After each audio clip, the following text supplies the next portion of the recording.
Okay, so I guess as we're wrapping up here, I guess we want to talk about the YouTube channel, right? Yeah, absolutely. I mean, so you can catch me at Bone Up Gaming on YouTube. I'm going to be uploading a video regarding Stimpy's Invention, the video game for Sega Genesis, in conjunction with this podcast. So Yeah. check me out. And Give him some subscribe love. and give them some thumbs up. So that was a fucking lie.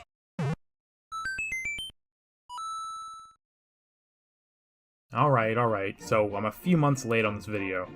And I could make excuses till I'm blue in the face, but as my dad always says, excuses are like assholes. Everyone's got one and they all stink. As you heard so many seconds ago, I had the honor of being a guest on The Frosted Side, a podcast where the hosts Dave and Dave talk about the two greatest things a kid could ask for on a Saturday morning. And that is, of course, sugar-loaded cereal and cartoons. If you're cool enough to be watching this video right now, then you're sure as heck cool enough to follow the link below to hear my beautiful voice on The Frosted Side, where we eat cereal that tastes like a pothole in Boston and chat about a cartoon that irreversibly messed up an entire generation. Ren and Stimpy. More specifically, the Season 1 episode, Stimpy's Invention. Not only because of the sheer quintessentialness of the episode, but because of the Sega Genesis title of the same name that we're covering today. So, get your bowl, spoon, and sugar sod pops while we bone up on Stimpy's Invention for Sega Genesis.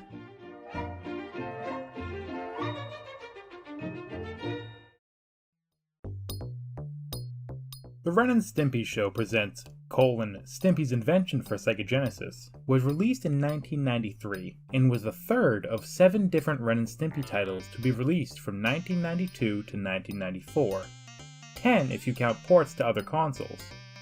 But Stimpy's Invention was the only one I gave a crap about because... What Nintendo?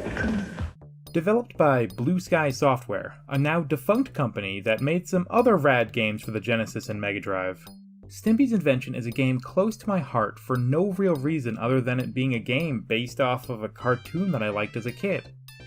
My siblings and I would rent this game on occasion, get frustrated at the damn bicycle segment, return it, and then rent it like a month later. But I suck slightly less at video games now, so I'll finally finish it. Hopefully. Even though they share the same name, Stimpy's Invention has nothing to do with the invention found in the cartoon episode, the Happy Helmet. Stimpy's Invention, despite having some callbacks to it in the form of Stinky Whizzle-Teach records, a Happy Happy Joy Joy end credit segment, and Ren, well, wearing the damn helmet on the cover of the game.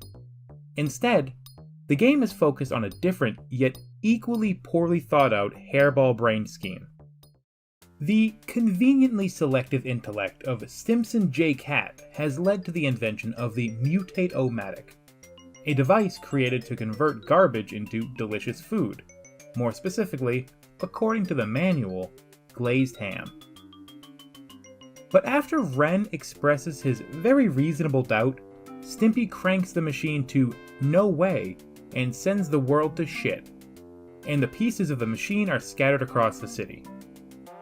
Flamingos, firemen, dogs, monkeys, and just about everything else in the world now has an insatiable taste for blood. And the only way to fix it is to gather the strewn pieces, put the machine back together, and turn it the hell off.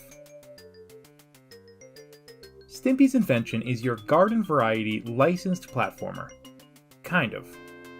Unlike that lying piece of trash game that is Our Real Monsters that I swore was a multiplayer game, Stimpy's Invention actually is multiplayer, but in the very probable situation where no one wants to play a nearly 30-year-old video game based on a cartoon that is long since over, you are welcome to play this game single player and take on the role of either Ren or Stimpy, with the other one following close behind.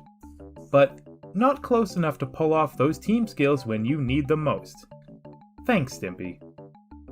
Which leads to another factor that separates this game from the run-of-the-mill platformer, is the abundant array of available abilities to assail any antagonizing adversary aiming to attack, as well as aiding in advancing across adverse and appalling areas. From using Ren like a helicopter to throwing Stimpy's nose like a hand grenade, These abilities are crucial for most of the hurdles along the way.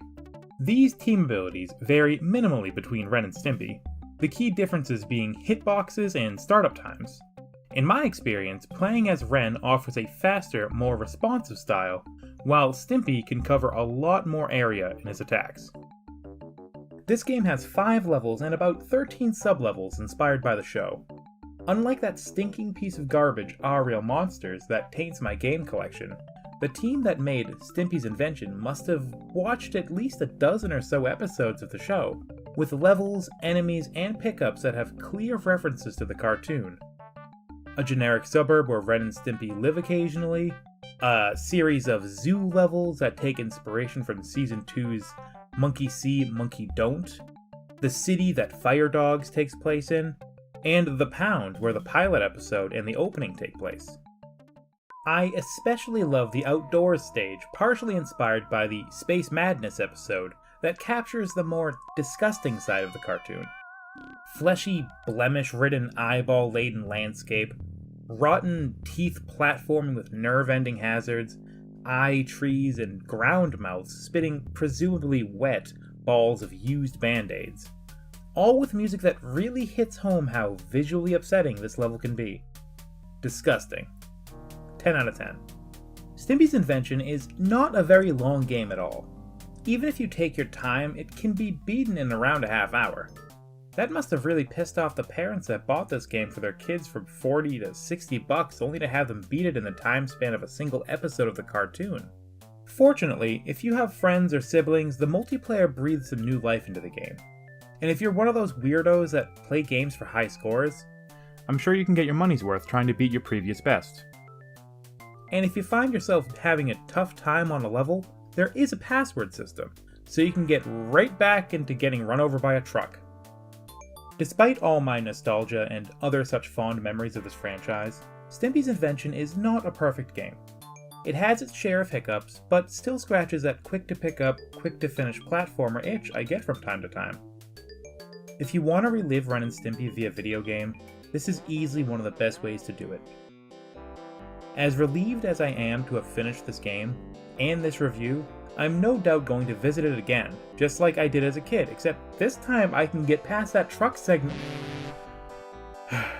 Never mind. Thank you all very much for watching. What was your favorite Ren and Stimpy video game?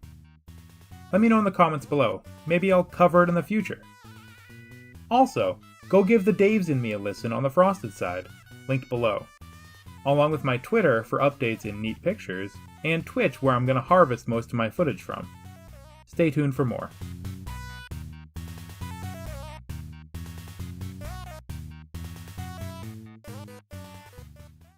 I can't attack. I like the eyeballs in the skin wall. That's my favorite.